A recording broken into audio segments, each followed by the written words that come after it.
Recado Poético, episódio 199. Hilda Hilst insiste em apostar na vida, em protestar contra a lógica. 3 anos desde a morte de Hilda Hilst e finalmente temos quase toda a sua obra disponível em destaque nas livrarias.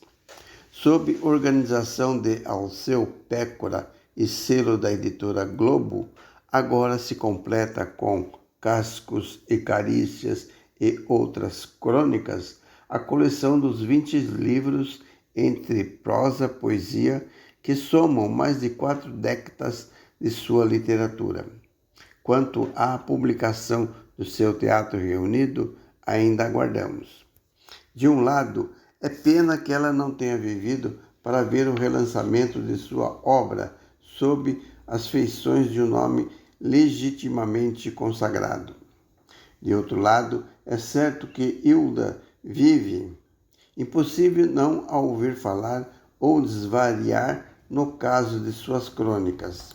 Desvariar, sim, de tanta lucidez. Hilda, colérica, mas de uma cólera sagrada. Hilda embriagada, da embriaguez de uma amplidão, escrevendo como poucos ousariam escrever, com uma nudez desconcertante, realmente obscena em sua mordacidade e em seu amor. Cascos e Carícias. Como a gente faz para viver? Como a gente faz para a vida não doer tanto?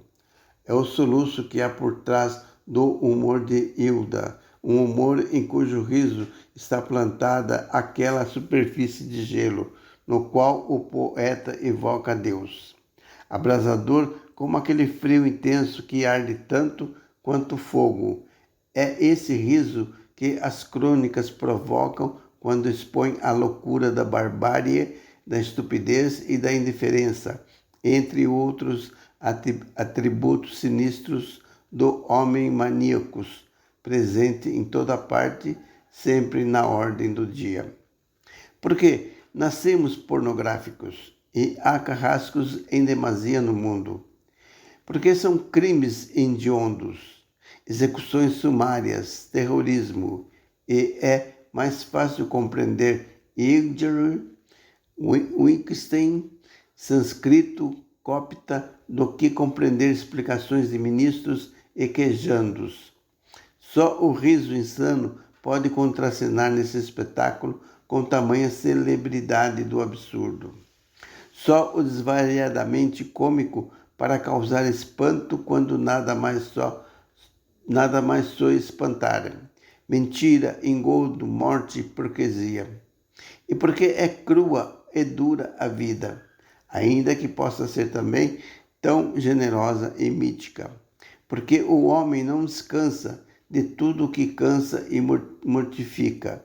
O amor, a fome, o átomo, o câncer. A poeta padece de compaixão e procura salvar-se pela poesia. Como diz Alceu Pécora na nota introdutória de Cascos e Carícia, o cenário brasileiro do início dos anos 90, nas crônicas da autora, especialmente no que diz respeito à sua indignação contra a roubalheira generalizada do governo e a insensibilidade venal e cruel dos políticos, é seguramente tão atual, hoje como no tempo em que as escreveu. E mais atual do que nunca, a selvageria, o horror dos sequestros, dos assassinatos, das balas perdidas, a paranoia urbana, a indigência moral de uns e outros, a ignorância generalizada, a tortura, a tirania.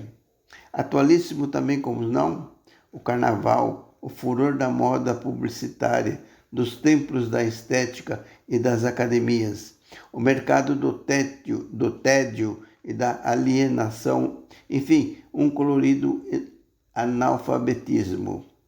O que não diria Hilda sobre tudo isso, sobre toda essa monstruosidade de irrealidades, o asco, o estupor, o cansaço que ela mais uma vez não sentiria. Que ridícula altivez da intelectualidade, que trágica severidade do civilizado em um país de milhões de sedentos e famintos, terra de confins onde ainda é remota a realidade da leitura e da escrita. Loucos explodindo tudo, matando todos, crianças desesperadas, sangrando, gases letais invadindo as cidades, miséria, fome absoluta. E súbito as idiotias, se a assembleia tem assento, só fiofonam. Que fazer? Urrar, rir, vociferar. Como viver? A garganta candente, devassada. Esperança? Nenhuma, se não ficar, ainda que seja amarretadas no coração do outro. A poeta que insiste em apostar na vida, em protestar contra a lógica da tua fome pelo meu lucro, é esta mulher alcoólica, apaixonada, ensandecida, que melhor reconhece seu parentesco com os bichos que com o senso comum da raça humana, a escandalosa e sexagenária articulista que recorre ao sórdido pueril de suas parábolas para falar do sórdido mais objeto do cotidiano das notícias. No final das crônicas, um poema de Drummond, versos de Jorge de Lima, ou, inopinadamente, um dos cantares da própria autora, porque, de fato, é assim, inopinada e fatalmente necessária a vertigem da poesia. Enquanto vive um poeta, o homem está vivo. Sobre esse amor e essa cólera da vida, Hilda transcreve passagens de Arthur Koestler, Isaac Bashevis, Ernest Becker, fala da urgência de uma consciência cósmica para trazer de volta ao homem que ainda lhe faltando o espírito. E de dentro do amor e da cólera, Hilda vive, e tudo vive nela, com ela sofre, se revolta e exulta no possível infinito. Olhos de cão. Se é inútil pensar em uma política do afeto, da solidariedade e da coragem, se a torpeza impera e o coração está cada vez mais duro, fica a poeta desgrenhada e patética, convencida de que nada tem a ver com esse mundo, que ela vem do quinteto do Pégaso ou de Andrômeda, mas não mesmo daqui. Hilda, com seus olhos de cão e seu corpo de lhama, nesta condição, à margem de tudo que dá e tudo perde, ela canta para o homem do seu tempo. Te cantarei àquele que me fez poeta e que me prometeu compaixão e ternura e paz na terra, se ainda encontrasse em ti o que te deu. Um poema à espreita da alma, e cada um das crônicas também. Por favor, leitor, repense seus hábitos, seus costumes, reconstrua-se, reencontre sua alma. Ela continua dizendo, sua dignidade, liberdade de consciência. Esse apelo nos lembra a própria luta amorosa em que se envolveu Mário Faustino, não por acaso um dos poetas brasileiros admirado por Hilda, que no final dos anos 50 elaborou todo um projeto para a formação de uma consciência crítica sobre o ponto de vista cultural e linguístico e uma transformação sensível sob o ponto de vista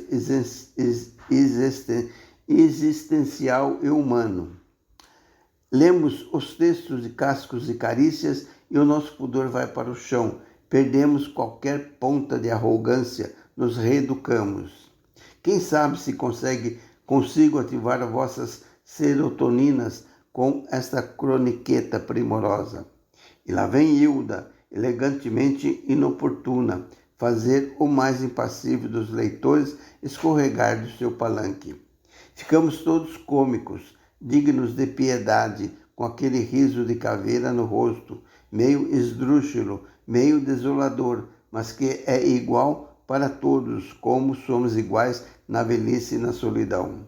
E cá entre nós podemos até rir, e rimos quando a escritora se apresenta na voz do Dr. Fritz para pedir dinheiro aos seus leitores, quando faz suas considerações acerca da morte do poeta, ou ainda na mensagem de socorro que ela manda para os seus amigos médicos. Mas, convenhamos, estamos rindo da angústia, tamanho discernimento da decadência e do sem-sentido das coisas.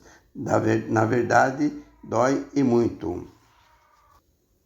É com tal franqueza que Hilda se expõe, tomando para si a dor do outro, com tamanha entrega ela escreve, que não é possível separar sua literatura do assombro com que ela encara o mundo. Trata-se de um mesmo badalar, de uma só pulsação.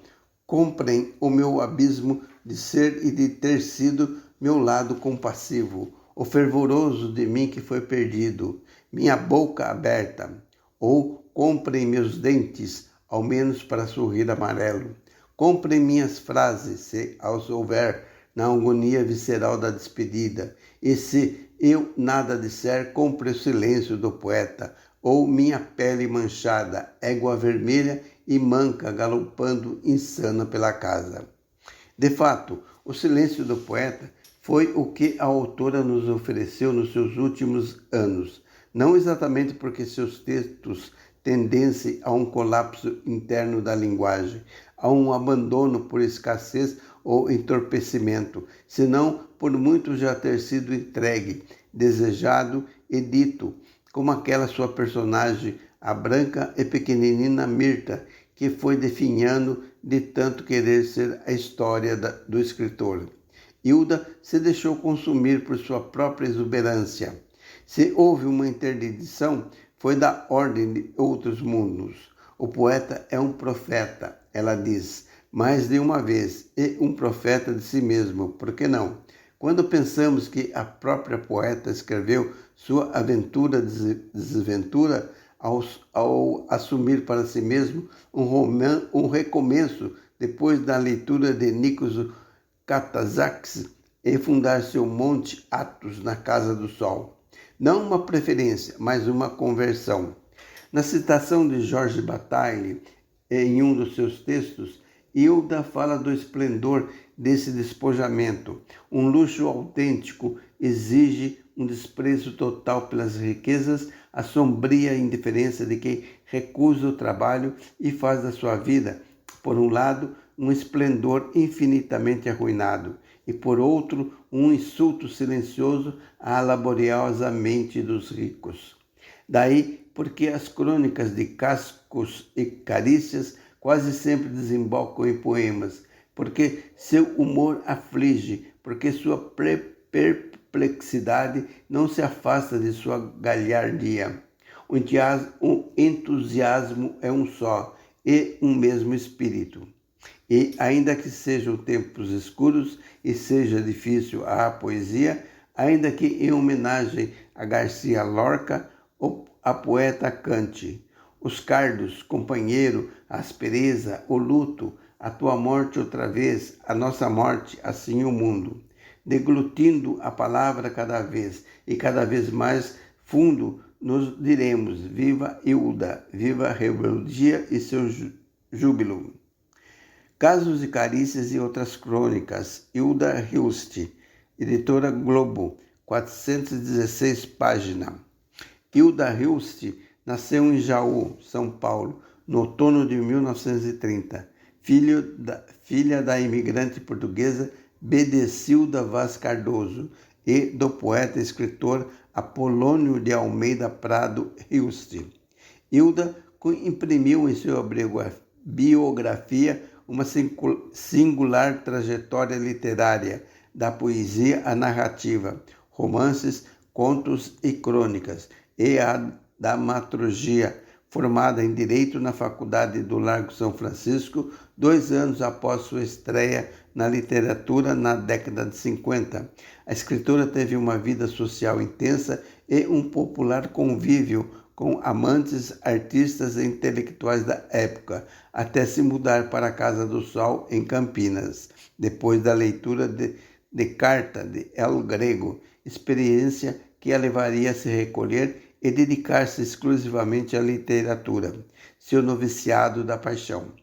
Recebeu, ao longo de sua carreira, importantes prêmios, como o da Associação Paulista de Críticos de Arte, o Jabuti e o Prêmio Cassiano Ricardo, com livros traduzidos no exterior, textos adaptados para teatro, canções baseadas em seus poemas, teses e dissertações sobre sua obra. Hilda Hilst se afirma no panorama da literatura brasileira como uma de nossas mais expressivas autoras, falecida no verão de 2004. Foi sepultada no cemitério das Aleias, em Campinas. Crítica, resenha, feita por Mariane Iannelli. Mariane Iannelli nasceu em São Paulo em 1979, formada em jornalismo, mestre em literatura e crítica literária, estreou na poesia em 1999 com trajetória de Antes. Em 2013, estreou na crônica com breves anotações sobre um tigre. É também autora de 2 livros infantis. Desde agosto de 2018, edita a página Poesia Brasileira no Rascunho. Escreve quinzenalmente.